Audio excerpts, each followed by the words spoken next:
I'm going to tell you something that many women will never say out loud, something that could save your relationship, your mental health, and possibly years of your life from being wasted on a person who's already emotionally checked out.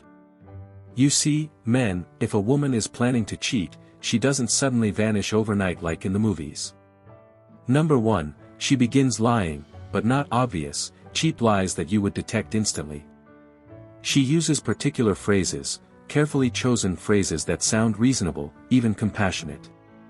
Phrases that make you feel guilty for suspecting something is wrong. Phrases that flip the script so perfectly that you end up apologizing to her for having fundamental relationship concerns. I'm going to reveal the 4 specific lies women tell immediately before they cross the line, because, brothers, these phrases are not accidental. They are not emotional outbursts. They are deliberate psychological manipulations aimed at creating distance, confusion, and guilt while she plans her exit tactics. And at the end of this video, I'll tell you the most essential secret, the one thing you need to do when you hear those phrases coming from her mouth, because your reaction in that crucial moment will decide whether you save your relationship or lose many years trying to mend something that was already damaged beyond repair. But first, if this content helps you save your relationship and your heart against emotional manipulation, hit that like button right now.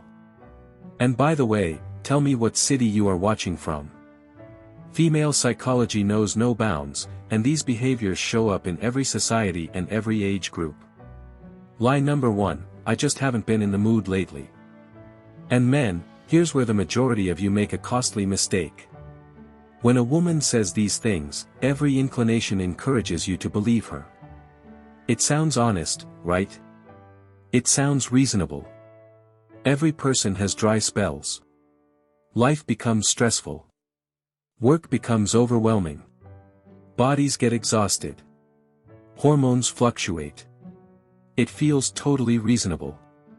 When women are truly exhausted or stressed, they still desire intimacy with the man they love. They might want compassion and emotional attachment. They want to feel close even if they're not up for full physical passion. The desire for connection does not go away just because they're tired. If anything, stress makes them want to feel more secure, happier, and more loved. A woman who truly loves you will look for comfort in your arms, not drive you away from them. She will crave your touch and your presence, even though she is not interested in intimacy. But when a woman totally shuts down from physical intimacy for some time, if touching feels like a burden to her, if she flinches away from simple contacts, like holding hands, when she sets up physical barriers by always wearing more clothes to bed, and when she is always exhausted for any kind of physical affection, this is not about being tired men. This is about redirection. Her body didn't stop wanting intimacy. It just stopped craving intimacy with you. Here's the psychology behind it that many men don't understand and that women hardly confess, even to themselves. If a woman is emotionally attached to another guy, her body naturally begins to protect the relationship she is building with him. Intimacy with you begins to feel like betrayal, but not betrayal of you, betrayal of him. She has already invested her emotional resources in another man. So, intimacy with you feels awkward and dirty, like she's cheating on her new emotional lover. You become the barrier to her new emotional state. And her body reacts by making physical connection with you feel weird, uncomfortable, and even disgusting. Lie number 2, I just want to concentrate on myself right now. And here is where this lie gets most sneaky and where I see many men totally miss the red flags because it sounds so psychologically healthy. Oh, this phrase sounds so evolved and so emotionally mature: self-work, personal development, healing my inner self, setting my boundaries, discovering my real self, and exploring my personality. And you, as a decent partner, support it unconditionally. You even respect her commitment to self-improvement. You believe, at last, she's taking her mental health seriously. This is great for both of us. Genuine personal development in a serious relationship sounds like, I'm learning about my attachment style, and I want to share what I'm learning so we can understand each other better. Meaningful personal development in a relationship is collaborative, not isolating. It brings couples together, doesn't push them apart. But if a woman suddenly wants to develop in full solitude, when your support, your perspective, and your mere presence suddenly become obstacles to her progress, and when any suggestion you make about evolving together is received with resistance or annoyance, the psychology here is important to understand. She needs to create a version of herself that works independently of you before she can justify betraying you. She has to convince herself she has outgrown the relationship and that she has progressed beyond what you two have together. The most brutal part?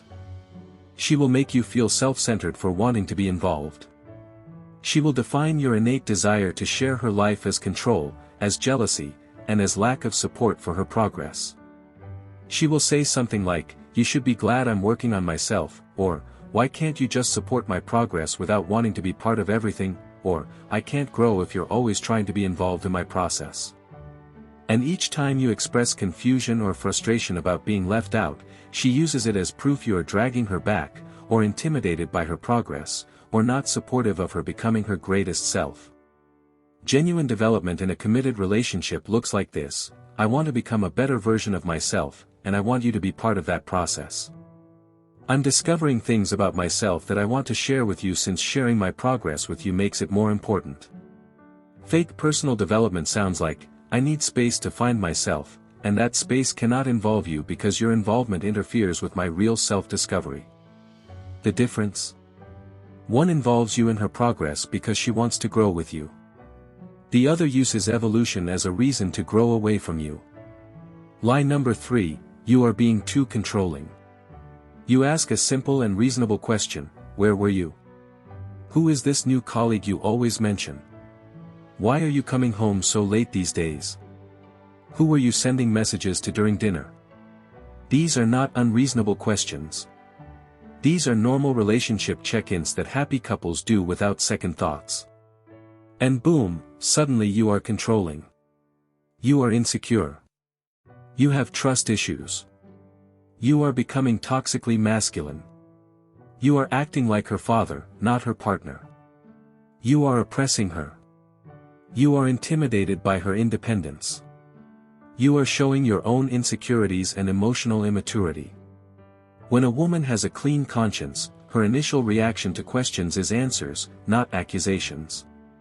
A woman who's telling the truth responds with full information and welcomes your interest. A trustworthy woman doesn't get angry about reasonable questions because she has nothing to hide. She knows that honesty builds trust, not ruins it. But a woman who is hiding something, she turns you into a threat for daring to ask. She considers the question itself an issue rather than answering it. She attacks your personality, your intentions, and your value as a partner. Here is the red flag, men: when simple questions cause excessive anger, or when she makes you apologize for having basic relationship needs, that's not your paranoia. That's her defense strategy. Watch for this pattern: each time you express concerns, she turns it into an imaginary attack on you. Each time you ask for more explanation, she accuses you of being controlling. Each time you trust your gut feelings, she makes you feel crazy for having them. Each time you try to resolve relationship issues, she makes you the issue.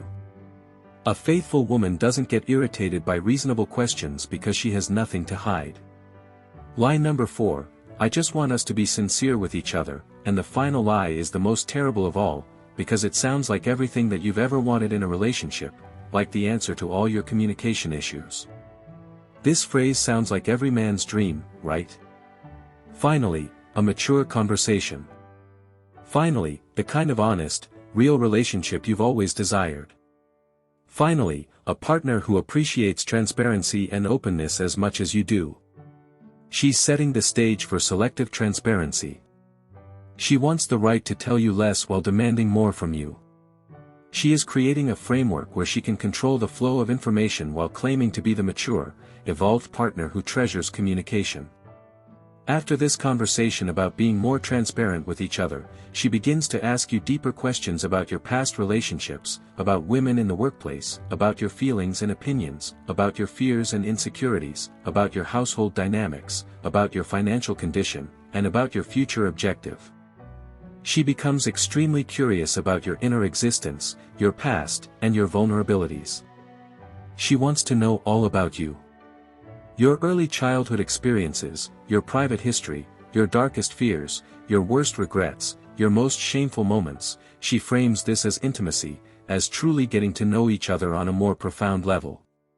But when you ask similar questions of her, when you want the same kind of honesty she is demanding from you, she says, "We agreed not to be possessive of each other," or "I thought we weren't going to be controlling anymore," or "This sounds like an interrogation, not a conversation." She uses your own desire for transparency against you, utilizing the very honesty you believed you were building together. See what she did? She's not seeking permission. She is informing you of decisions she's already taken, using transparency as a shield against your concerns. She has created a situation where complaining about her behavior makes you the one who's not respecting the agreement to be honest and trustworthy. The truth? She is not getting more transparent. She is getting more skilled at how she gives incomplete information so that you feel grateful for pieces of information while she keeps control over what you know.